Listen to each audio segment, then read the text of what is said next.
Hello मेरे प्यारे बच्चों, क्या हाल चाल। बढ़िया सा। उम्मीद करता हूँ कि आप सब लोग बहुत अच्छे होंगे और बच्चों आशा करता हूँ कि आप सबकी तैयारी भी बहुत अच्छी चल रही होगी। तो मेरे प्यारे बच्चों, आप सब लोग के लिए मैं एक और इम्पॉर्टेंट क्लास लेकर के आया हूँ। बच्चों आज हम बात करेंगे क्लास 12 में हिंदी 18 फरवरी के पेपर में जो क्वेश्चन आता है बच्चों आपके यहाँ से। मैं आप लोग के लिए एक इम्पॉर्टेंट प्रतिदर्श मॉडल पेपर लेकर के आया हूँ बच्चों। सेम यही मॉडल पेपर आपके पेपर में आएगा। यहाँ से सारे क्वेश्चन को आप लोग को बच्चों कंप्लीट करना होगा, क्योंकि बच्चों कभी कभी क्या होता है कि पिछले साल का ही क्वेश्चन रिपीट किया जाता है। तो उम्मीद करता हूँ बच्चों आप सब लोग इस क्वेश्चन को जरूर देखेंगे, एक एक पॉइंट को आप लोग अच्छे से देखेंगे और अच्छे से मैं इनके सारे क्वेश्चन को हल कराने वाला हूँ। ठीक, आइए बच्चों क्लास की शुरुआत करेंगे और सभी छात्रों से गुजारिश करूंगा कि प्लीज आप सब लोग भैया वीडियो को लाइक शेयर और सब्सक्राइब जरूर कीजिएगा।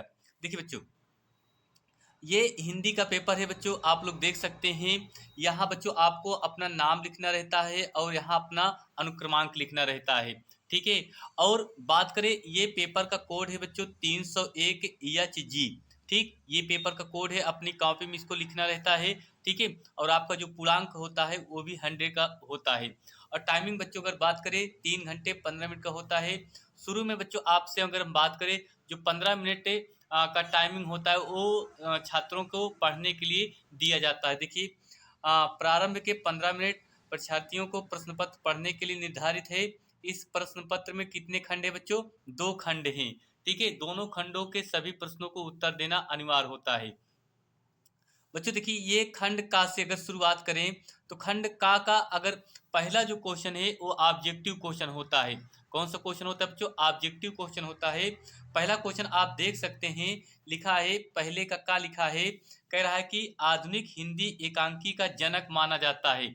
आधुनिक हिंदी एकांकी का जनक माना जाता है किसको? देखिए, भुवनेश्वर प्रसाद को, उपेंद्र अश्क को, विष्णु प्रभाकर को, राम कुमार वर्मा को। तो आपको बच्चों अगर नहीं पता है तो आपसे यही क्वेश्चन कह रहा है कि आधुनिक हिंदी एकांकी का जनक माना जाता है किसको? तो याद रखना बच्चों, राम कुमार वर्मा को माना जाता है। किसको माना जाता है भैया? राम कुमार वर्मा को। क्लियर। दूसरा प्रश्न लिखा है, रामविलास शर्मा द्वारा लिखित कीर्ति है। रामविलास शर्मा द्वारा लिखित कीर्ति है चंपारण में महात्मा गांधी, कलम का सिपाही, निराला की साहित्य साधना, अपनी अखबार। ठीक है, ये 4 ऑप्शन दिए गए हैं बच्चों। तो इनमें से अगर देखा जाए, कह रहा है कि रामविलास शर्मा द्वारा लिखित कीर्ति है, तो आप देख सकते हैं इसके 4 ऑप्शन दिए गए हैं। बच्चों आप लोग इसका कमेंट बताइए और यहाँ तक का क्वेश्चन आगे देखिए। चलिए, अगला क्वेश्चन ग नंबर लिखा है, भाषा और आधुनिकता निबंध के लेखक हैं वासुदेव शरण अग्रवाल, प्रोफेसर जी सुंदर रेड्डी, जैनेन्द्र कुमार, हजारी प्रसाद द्विवेदी। तो इसका ऑप्शन क्या होगा बच्चों? प्रोफेसर जी सुंदर रेड्डी जी होंगे। फिर अगला प्रश्न आपका लिखा है, कह रहा है कि निम्न में से जैनेन्द्र कुमार की उपन्यास विधा पर आधारित रचना नहीं है। त्यागपत्र, व्यतीत, प्रस्तुत, प्रश्न परख है। ठीक है, इसमें आप देख सकते हैं बच्चों इसका भी आंसर। फिर लिखा है, हम और हमारा आदर्श शीर्षक निबंध के लेखक ने विकसित देशों की समृद्धि के प्रकरण में किस राष्ट्र समूह का उल्लेख किया है? G7, G8, G20, NATO. तो नाटो। क्लियर बच्चों। फिर उसके बाद ये आपका पहले का 5 क्वेश्चन हो गया। अब देखेंगे बच्चों दूसरे का। दूसरे में पहला क्वेश्चन आप देखिए, लिखा है, कह रहा है कि बहुत हमने फैलाए धर्म में, बढ़ाया छुआछूत का कर्म, इस काव्य पंक्ति के रचयिता हैं जगन्नाथ दास रत्नाकर, रामधारी सिंह दिनकर, भारतेंदु हरिश्चंद्र, मैथिली शरण गुप्त। तो याद रखना इसके ऑप्शन कौन से होंगे बच्चों? भारतेंदु हरिश्चंद्र जी होंगे। क्लियर भैया। अगला प्रश्न देखिए। अगला प्रश्न बच्चों कह रहा है कि किस काव्यांदोलन में को स्थूल के प्रति सूक्ष्म का विद्रोह माना जाता है? किसको? भारतेंदु युग को, छायावाद को, प्रगतिवाद को, प्रयोगवाद को। ठीक है, तो किसको माना जाता है बच्चों? छायावाद को माना जाता है। क्लियर भैया। ये क्वेश्चन आपके इंपॉर्टेंट क्वेश्चन है बच्चों, आप सब लोग इस क्वेश्चन को तैयार कीजिए। चलिए आगे देखिए। आगे बच्चों हम बात करें गा नंबर। ठीक है, गा नंबर लिखा है, आपसे कह रहा है कि तार सप्ताह के कवि नहीं हैं। नेमी चंद्र जैन, गिरिजा कुमार माथुर, रामविलास शर्मा, शमशेर बहादुर सिंह। ठीक थे, तो इसके ऑप्शन कौन से बच्चों है? शमशेर बहादुर सिंह जी हैं। क्लियर भैया? अगला प्रश्न देखिए।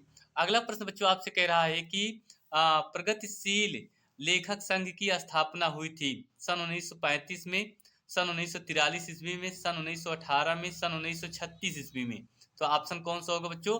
सन 1936 ईस्वी में। सारे क्वेश्चन बच्चों आप लोग अच्छे से कवर करते चलिए, ठीक है, क्योंकि यही सारे क्वेश्चन आपके भी पेपर 18 फरवरी के पेपर में पूछे जाने वाले हैं। लिखा है बद्री नारायण चौधरी प्रेमधन द्वारा संपादित पत्रिका है ब्राह्मण, आनंद कदाम्बनी, प्रतीक, मर्यादा। ठीक है, तो ऑप्शन कौन सा होगा बच्चों? आनंद कदाम्बनी होगा। क्लियर? ये हो गया। अब बच्चों ये रहे आपके पहले और दूसरे के जो बहुविकल्पी क्वेश्चन गद्य और पद्य से। यहाँ से आपको 10 नंबर बच्चों क्लियर हो जाएंगे। फिर बच्चों हम बात करेंगे तीसरा प्रश्न। तीसरा प्रश्न आपसे कह रहा है कि निम्नलिखित गद्यांश पर आधारित नीचे लिखे प्रश्नों के उत्तर देना है। ठीक है, नीचे लिखे प्रश्नों को क्या देना है बच्चों? उत्तर देना है। ये आपको लिखना है। देखिए, इसमें आपको 2 प्रश्न रहते हैं। कितने प्रश्न बच्चों? 2 प्रश्न। दोनों में से आपको जो समझ में आए आप लोग उनके आंसर को दे सकते हैं। ठीक है, ये पहला क्वेश्चन लिखा है पश्चात जगत ने भौतिक उन्नति तो की, किंतु उसकी आध्यात्मिक अनुभूति पिछड़ गई। भारत भौतिक दृष्टि से पिछड़ गया और इसीलिए उसकी आध्यात्मिकता शब्द मात्र रह गई। नाड्य मायतम बलिहीनेन लभ्य अस्वस्थ आत्मानुभूति नहीं कर सकता। बिना अद्भुत के निश्रेय की सिद्धि नहीं होती। अतः आवश्यक है कि बाल बाल्मुपस्य के आदेश के अनुसार हम बल संवर्धन करें, अद्भुत के लिए प्रयत्नशील हों, जिससे अपने रोगों को दूर कर स्वस्थ लाभ कर सके तथा विश्व के लिए भार न बनकर उसकी प्रगति के साधक और सहायक हो सके। ठीक, तो बच्चों ये आप लोग को गद्यांश है। इनके आप देखिए यहाँ से आपके प्रश्न जो बनाए गए हैं। पहला प्रश्न कह रहा है कि उपयुक्त गद्यांश के लेखक और पाठ और लेखक का नाम लिखना है। ये किस पाठ से लिया गया है और इसके लेखक कौन है, इसको आपको लिखना है बच्चों। ठीक है, फिर उसके बाद आपसे कह रहा है कि दूसरा प्रश्न कह रहा है भारत की क्या चीज शब्द मात्र रह गई और क्यों है। ठीक है, ये बच्चों आपको अगर देखा जाए इसके जो पाठ है भारतवर्षों उन्नत कैसे हो सकती है, भारतेंदु हरिश्चंद्र द्वारा लिखा गया है।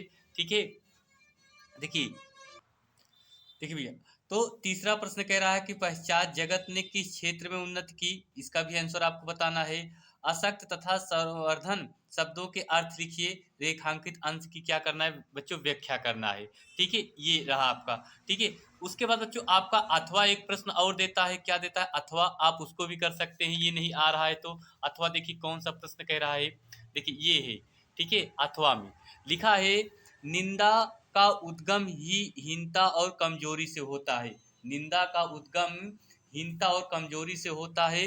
मनुष्य अपनी हीनता से दबता है। वह दूसरों की निंदा करके ऐसा अनुभव करता है कि वे सब निष्कृष्ट है और वह उनके उनसे अच्छा है।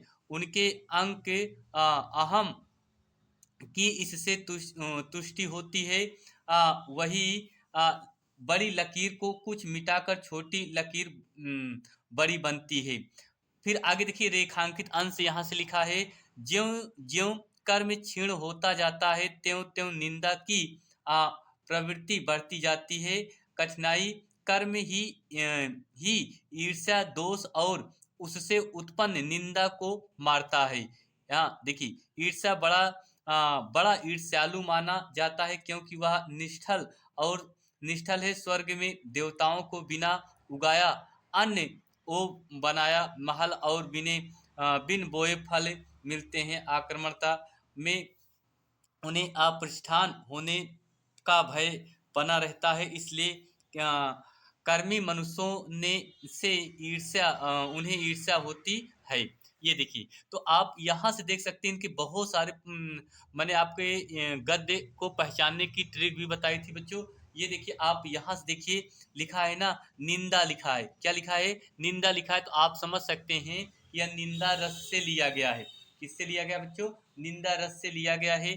ठीक है, ये हरिशंकर परसाई द्वारा लिखा गया है। तो बच्चों, इसमें आपसे यही पूछा है, उपयुक्त गद्यांश के पाठ और लेखक का नाम लिखिए। अगर बच्चों हम पाठ की बात करें, इसके पाठ की बात करें, तो ये कहा जाता है कि निंदा रस से लिया गया है।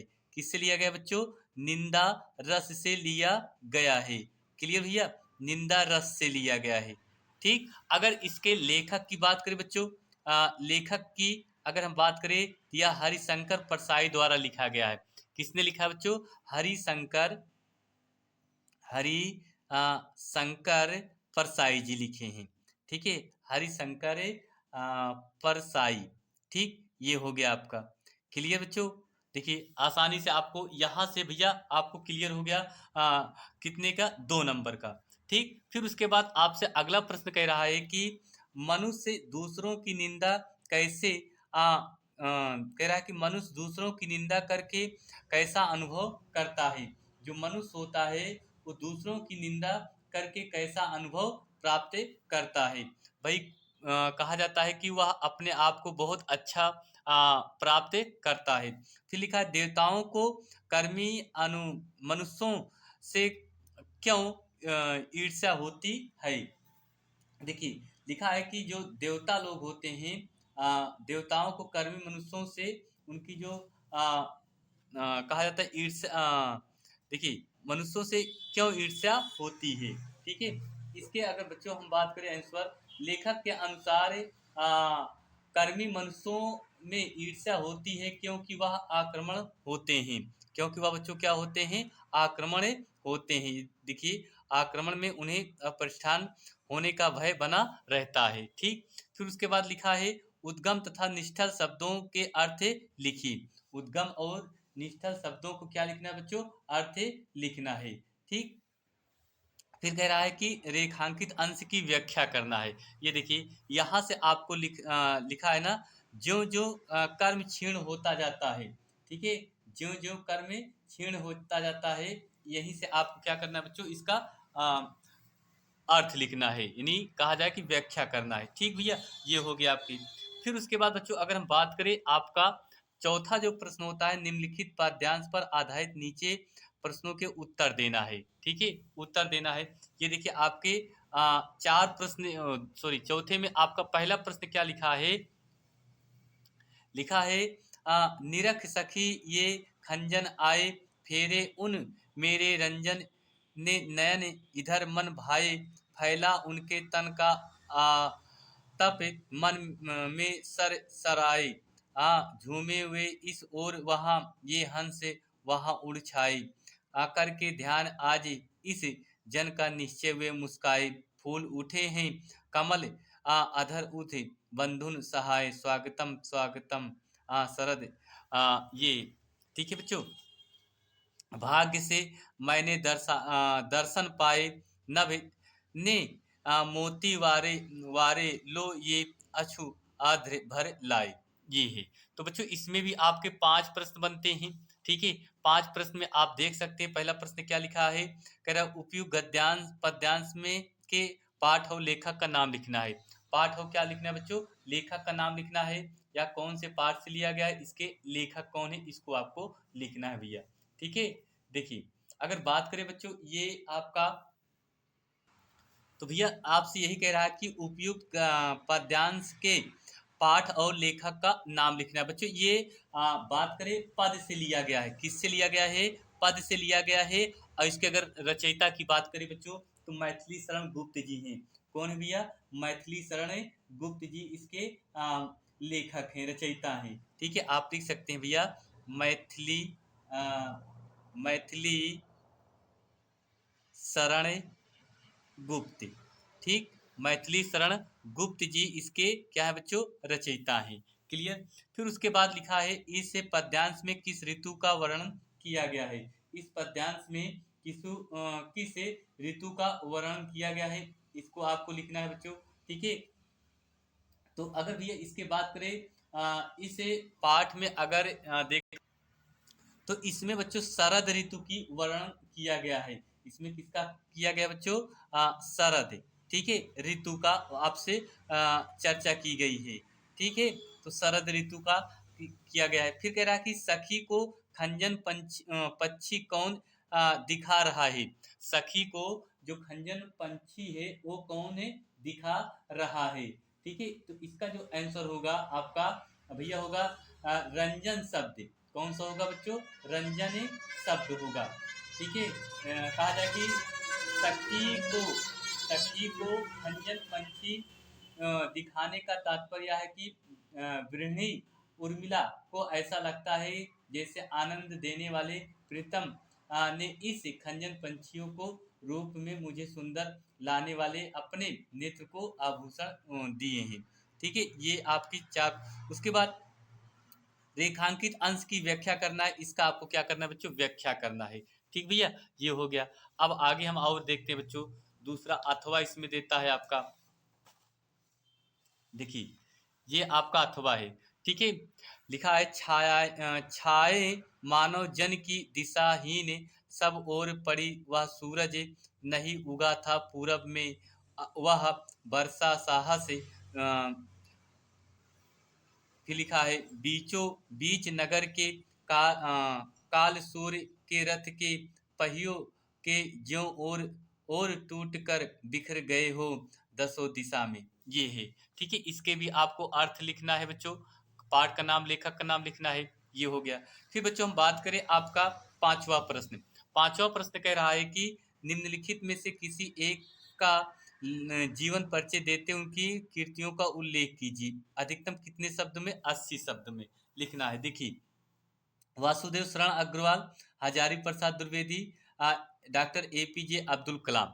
ये 5 है। यहाँ से बच्चों आपको कितने नंबर बनेंगे? 5 नंबर आपको पक्का है, बन जाएगा, ठीक है।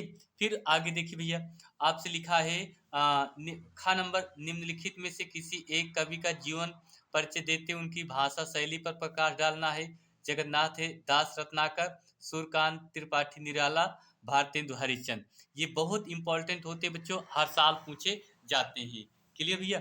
फिर उसके बाद देखिए आपका अगला प्रश्न लिखा है बच्चों क्या? देखिए अगला प्रश्न 6 नंबर लिखा है लाठी अथवा खून का रिश्ता कहानी के प्रमुख पात्र का चरित्र चित्रण करना है। क्या करना है बच्चों? चरित्र चित्रण करना है। कितने शब्दों में? अगर बात करें तो 80 शब्दों में आपको इसको लिखना है। या फिर आपसे अथवा करके कहता है कि पंचलाइट अथवा ध्रुव तारा कहानी के उद्देश्य पर भी आपको लिखना है, ठीक। ये हो गया आपका भैया, ठीक है। उसके बाद फिर बच्चों आपसे जो 7वां प्रश्न इसमें आपसे बनाएगा, कहेगा स्वपठित काव्य खंड के आधार पर निम्नलिखित में से किसी एक प्रश्न का उत्तर देना है। किसी एक प्रश्न का क्या देना है बच्चों? उत्तर देना है, ठीक है। जो आपके क्षेत्र में पूछा जाता है, जो आपके जिले में पूछा जाता है। जैसे आप अगर बात करें बच्चों प्रयागराज के जो छात्र हैं, तो प्रयागराज के छात्रों के लिए ये पॉइंट चलेगा आपका 4 नंबर, आलोक वृत्त चलता है। क्या चलता है? आलोक वृत्त। आलोक वृत्त खंड काव्य के आधार पर महात्मा गांधी का चरित्र चित्रण करना है, या अथवा आलोक वृत्त खंड काव्य की प्रमुख घटनाओं का प्रकाश डालना है। ये हो गया, ठीक है। ये हो गया बच्चों। अब आगे हम चलेंगे बच्चों, आपका बनेगा खंड बा। क्या होगा बच्चों? खंड बा। तो खंड बा में आपका संस्कृत का पहला पॉइंट जो होता है, संस्कृत का आपको संदर्भ सहित इसका भी अनुवाद लिखना रहता है। संदर्भ के लिए आपको 2 नंबर, उसके बाद उसका व्याख्या के लिए आपको 5 नंबर। इन्हीं 7 नंबर का क्वेश्चन यहाँ से भी आपके बनते हैं। 2 प्रश्न है बच्चों, आप देख सकते हैं इन दोनों प्रश्नों को अच्छे से, ठीक है। देखिए ये आपका लिखा है, ये आपके लिखे गए हैं, ठीक है। फिर उसके बाद बच्चों अगला आपका अथवा में रहता है, ठीक है। ये लिखा है, देखिए महापुरुषा लौकिक प्रालोन भेसु, ये लिखा है। इसके भी आपको अर्थ लिखना है। फिर बच्चों आपको खा नंबर में निम्नलिखित संस्कृत पद्यांशों में से किसी एक का संदर्भ सहित हिंदी में अनुवाद करना रहता है। 2 आपके पद्यांश होते हैं जिनमें से आपको एक का उत्तर देना है। यहाँ से भी आपको 5 और 2, ठीक, इन्हीं 7 नंबर ये भी क्वेश्चन बनाए जाते हैं, ठीक है। फिर उसके बाद 9वां प्रश्न आपको बच्चों जो बनता है, 9वां प्रश्न आपका बनता है, कहता है कि निम्नलिखित में से किन्हीं 2 प्रश्नों के उत्तर संस्कृत में देना है। कितने प्रश्न? 2 प्रश्न।